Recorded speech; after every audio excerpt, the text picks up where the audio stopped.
כאן אנחנו רואים מאית לפני ניקוי. אנחנו מסבירים כאן למה קורה נזילת מים. תראו כמה לכלוך יש בתוך האמבטיה ביחידה הפנימית.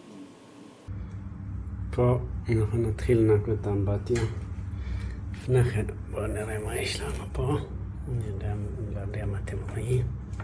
פה צריך לנקות טוב טוב. נכניס את הידיים. אתם תראו מה יצא. תראו. זה מה שיוצא.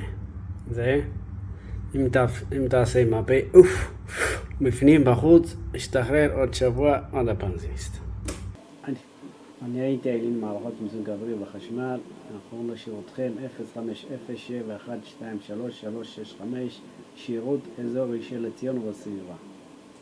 כאן אנחנו רואים אחרי ניקוי והחזרת המאית.